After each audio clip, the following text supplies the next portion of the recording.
Hi, welcome to the Georgia Department of Education Orchestra community.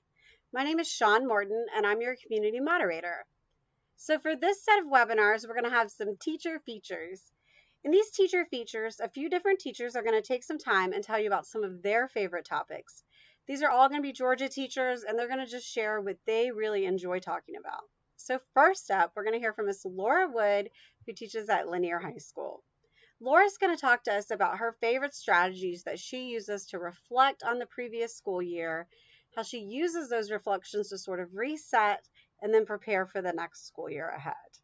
Then we're going to hear from Miss Sarah Ball and Miss Amy Clement, who teach at North Gwinnett Middle School.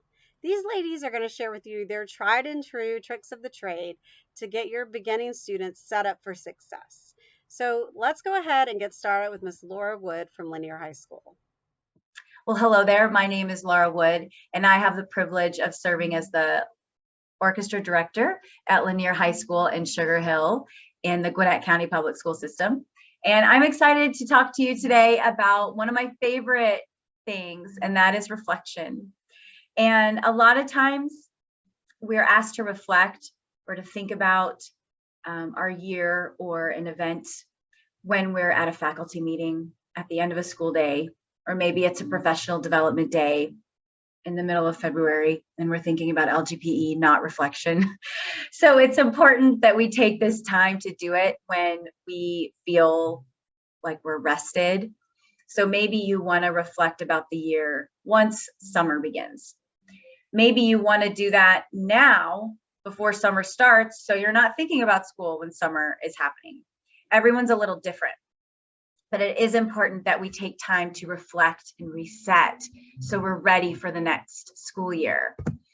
And I love this graphic here. I use this a lot with mentoring new teachers. It's not just for first year teachers though. I've been teaching for 19 years, and this cycle of feelings and emotions that we go through as first year teachers definitely applies to all of us, no matter where we're at in our career. It might not be as extreme as a first year teacher. I think a lot of us could look at this graphic and think, that's what I went through during digital learning, because it was so new and stressful and challenging. But we do go through this cycle here, and notice, in August, we have this anticipation for school starting. September, we're in pure survival mode, trying to just stay awake and manage all the things and getting out of that summer mode. October, November, we're definitely disillusioned because there's so much to do and we have serious performances upon us and trying to get the kids moving forward, and meanwhile juggling all the other things and the school calendar gives us. And then comes springtime, where we're a little bit rejuvenated. We've had our LGPE performances. We're looking forward to the end, to our spring performances, and there's a little bit more pep in our step. The kids are excited, they're sponges.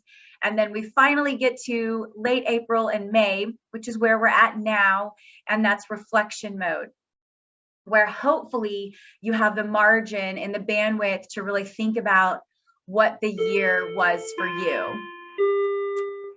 So, excuse that bell, but we are at the beginning of May as I'm recording this, and at my school we've had our spring performances and they were wonderful, and they were big celebrations.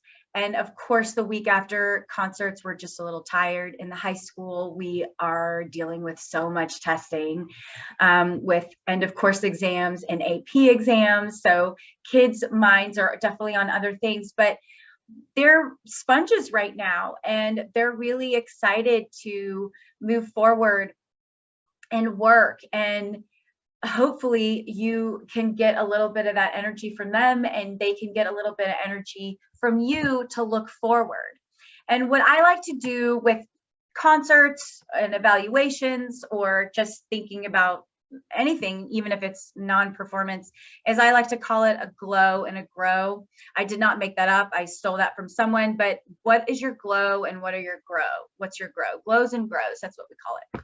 And so for your glows, I want you to think about, and maybe you're just going to do this right now in this presentation, or you're going to do it later when you are in the car on your summer road trip and you're relaxed and you haven't piece of notebook out, paper out, or you've got your phone notes app open and you're ready just to type out some notes to yourself.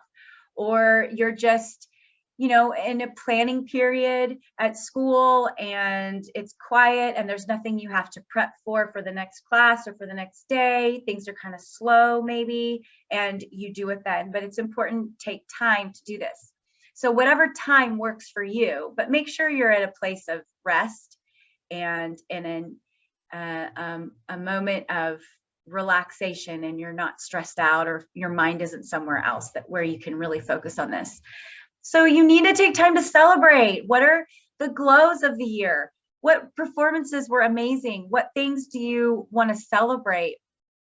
In my spring program, I like to create a section in our spring program, concert program, for highlights. What were the highlights of the school year? And I list all the things. So how much growth did you have? Did you have any growth? Maybe it's a little tricky for some of us because we lost some numbers. Maybe we're looking forward to registration for next year, and we've already seen those numbers increase. Share that with your program and with your parents for sure. But that's definitely something to celebrate. What professional achievements did you have this year?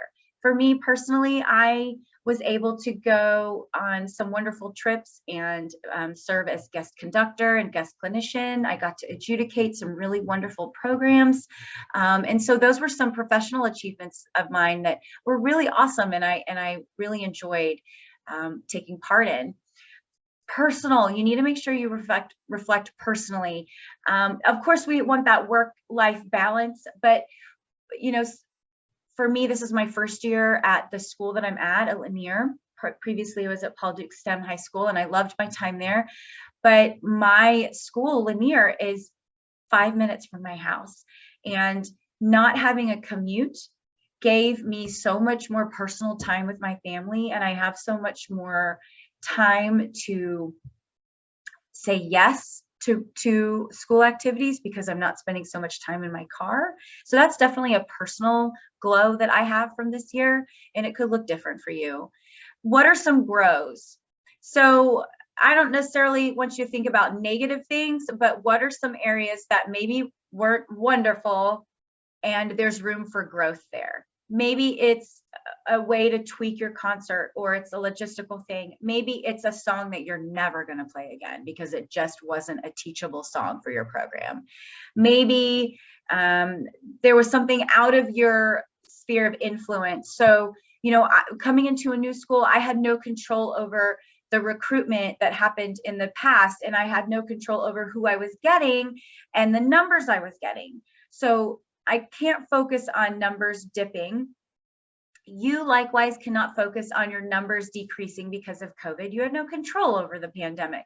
But next year, that is definitely within our reach to focus on gaining more students and recruitment and those things. So I can tweak that.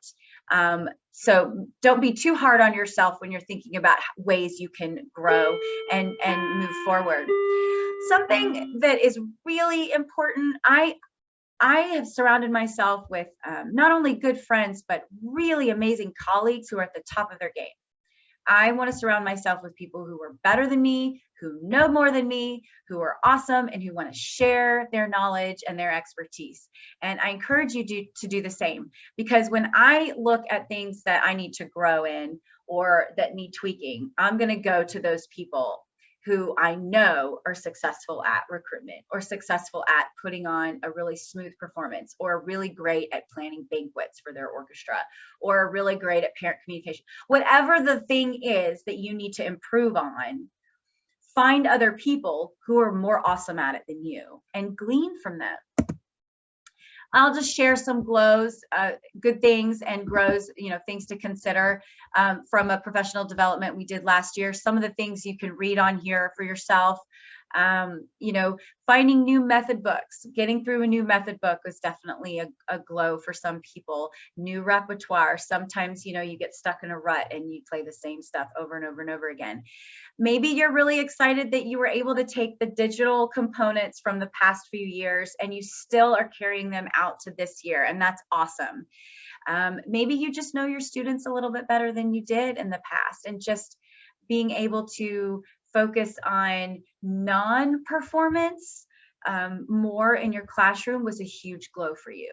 There's a lot of different things that you can focus on. Maybe you, when you reflect, you want to create, this is just a Jamboard, super simple, and it's just electronic sticky notes, but maybe you want to do paper sticky notes and put all your glows on that and lay them out so you can see. That's important.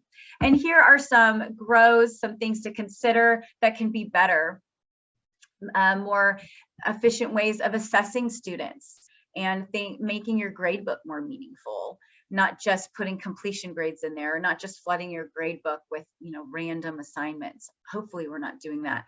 But hopefully a lot of us realized how much, you know, we missed our students during the digital time, and we missed playing with them, and we missed performances. And so we didn't want to take things for granted this year. I know me personally, I wanted to take the stress of performance and move that forward and change that thinking to anticipation and excitement, and that it's a privilege to perform and it's a privilege to do LGPE. So I want to continue to grow on that and not get stressed about those things. So there's a lot of grows for a lot of us. I know there's some recruitment things I want to work on, and with my middle school feeder, but we all have those things we want to work on. So maybe this graphic works for you. Maybe you just want to think about it, but make sure you take the time to work on those grows.